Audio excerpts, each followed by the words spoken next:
the knowledge base of the people back then. Okay, it was pretty much non-existent.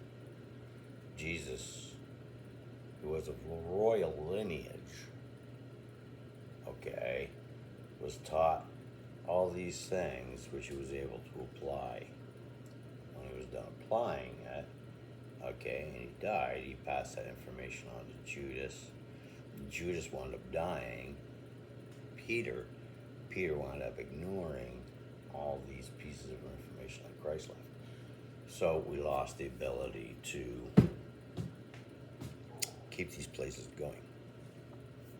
Now, this information, excuse me, comes from many religions that Jesus himself had visited on his road and royal tour on his, what do you call it, Road Scholar? Road Scholar program. Okay, so any temples that he could get going, he did. And he was commemorated for it. There are a bunch of temples all around the world which are shuttered, okay, which need revivification, okay? Now, the way that the Tepes are handled are terrible because they went for the belly, okay? They should have went for the throat or the spine, okay? They need to reevaluate their game because, as I've been told, these sites in their completion need to be done and undone, okay, to be movable again from the tail back to the mouth. And unfortunately, because of the way that the stone rolls through the system, the tail and the mouth are pretty integral. Okay? You take the tail out of every mouth, meaning excavating at certain places, okay, the system will reconnect, join, and start functioning again because now it has room to go backwards and forwards to grab a hold of that material onto the shaft, okay, and pull it out, okay. As it's pulling it out in a bit of a swirl, the same as a snake, okay. All of the information that we're given is based on animals and how those animals moved, okay. So anybody that watches these videos will notice that there's a lot of change of direction in the movement of these videos. Okay? So, what's going on at the Tepes and every other place around the world? Same thing that's going on around Canada. The only difference is we have a path of provenance from the stone to the area of the land that it's talking about, and when we go to the area of the land that it's talking about, holy crap, there it is. Okay, that imagery that's on the stone. The only difference is the stones have moved, okay, and taken those other systems which are not supposed to be out of sync right now because they're supposed to be maintained at the head. The head of those snakes, okay, it seems to be the feet of the bird. The feet of the bird leads to the beak of the bird where it swallows that stuff and pushes it back down through. These engineering principles, okay, are scalable. If I take my first cut, okay, and place it downwards, that's going to perpetuate indefinitely just on its own, okay? If I add a platform to it, okay, it's going to continually grab debris indefinitely.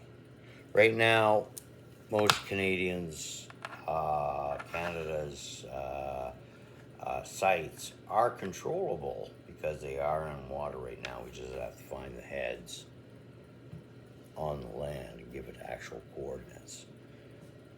while this is going on, and the government doesn't know because the indigenous have tried to tell the government doesn't understand the indigenous doesn't understand the government, they need somebody that's in between, that's grown up and lived on both sides. My great grandmother, okay, to the people, and me to the government of Canada and Canadians. So there's a bit of an educational gap between the indigenous stories, which they were supposed to tell the Canadian government, okay, and they did. They did their due diligence.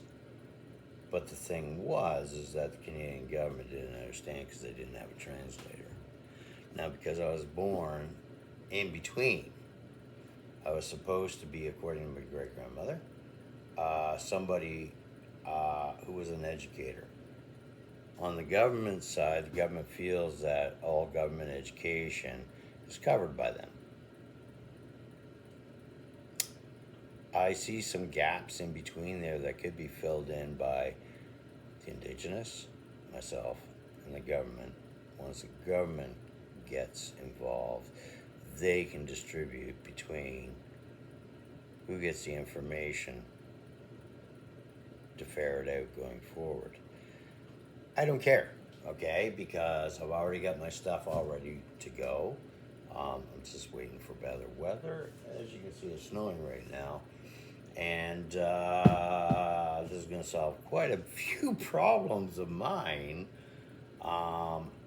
in getting things done. Stuff like grinding up branches and whatnot, I'll be able to pass off to this machine.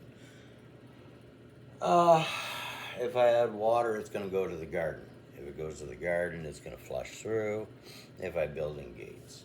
Okay, so really, it's a bit of a time saver. I got to go through a little bit of work in between to mesh this stuff up together to make it work together, okay? Nothing works together by itself until it's actually massaged, okay? And once it's massaged, it's locked in, right? Have your wife or husband take their hand and put it on top of your fingers, okay? And you try and pull it apart, okay? If I place my hand like that, you're never going to take it apart, okay? Not without quite a struggle, okay? So, like this, tight, locked in, right? Just like on the Tepe symbols. All good stuff. Anyways, how you know, guys? Have a good day. Raccoon resident.